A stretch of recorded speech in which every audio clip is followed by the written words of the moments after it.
One thing is for sure, under the economy that has been engineered by DeSantis' coach, President Trump, things are booming. Just today, the government reported the U.S. economy grew 4.2% in the last quarter, which is higher than previously estimated, and the best quarter since 2014.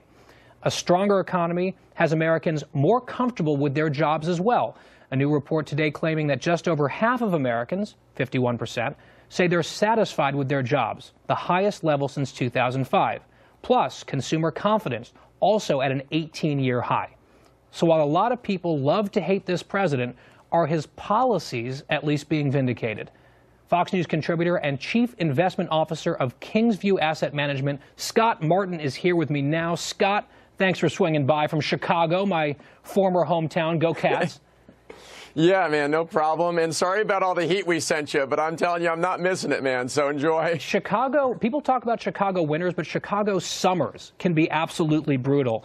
So, Scott, I want to talk about these economic numbers today. The job security and job satisfaction statistics I thought were interesting. We don't always hear about that metric. Why is it important?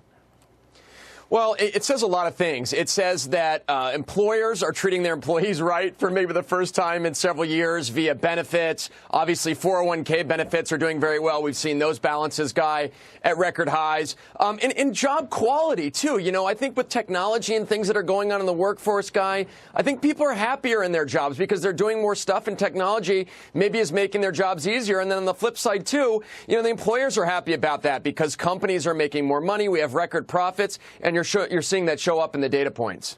So I want to talk about a dichotomy here that is a little bit puzzling to me, because I can rattle off all the incredible numbers about the economy, unemployment, GDP growth, consumer confidence. The list goes on. We actually talked about a few of them just a moment ago. And yet, in our most recent Fox News poll, only 47% of Americans rank the U.S. economy right now as excellent or good, with the other half saying only fair or poor. So objectively, the economy is in great shape, but the American people are polarized about whether it's really all that great. Why? Yeah, it's kind of weird. You know, it could be the media that they're ingesting, certainly, that's telling them those things, or you could have just made it to, you know, the right haters in on the street as far as that poll goes. Because to me, I got to tell you, I mean, looking at those data points you mentioned, Guy, with the economy now growing at 4.2%, the best in several years, consumer confidence at highs that we haven't seen since I was prom king, business confidence as well. Were you very really? high? No, you know what? I came in second, and it was totally fixed. So I'm still upset about it. I just called you out on fake news. It was totally fixed, man. The guy paid people off to vote for him. But either way, I should have been. And then secondly, listen, like look at business confidence numbers. Now what we're seeing, Guy, that we haven't seen for many, many years, because businesses weren't confident enough in the future, they're actually doing capital expenditures, research and development, investing in their employees, things that companies weren't doing a couple years ago because they were worried about the future, they were worried about regulations and taxes. All that spending is now getting unlocked. So I think those people you interviewed eventually are going to turn tail because they're just going to have to realize that the economy is better than they think. What do you make of this debate over whether we're on a sugar high right now and everything's great for the moment, but it's going to go away? Or is this unsustainable? Is it sustainable? There's sort of this back and forth among economists and politicians. Where do you come down on that?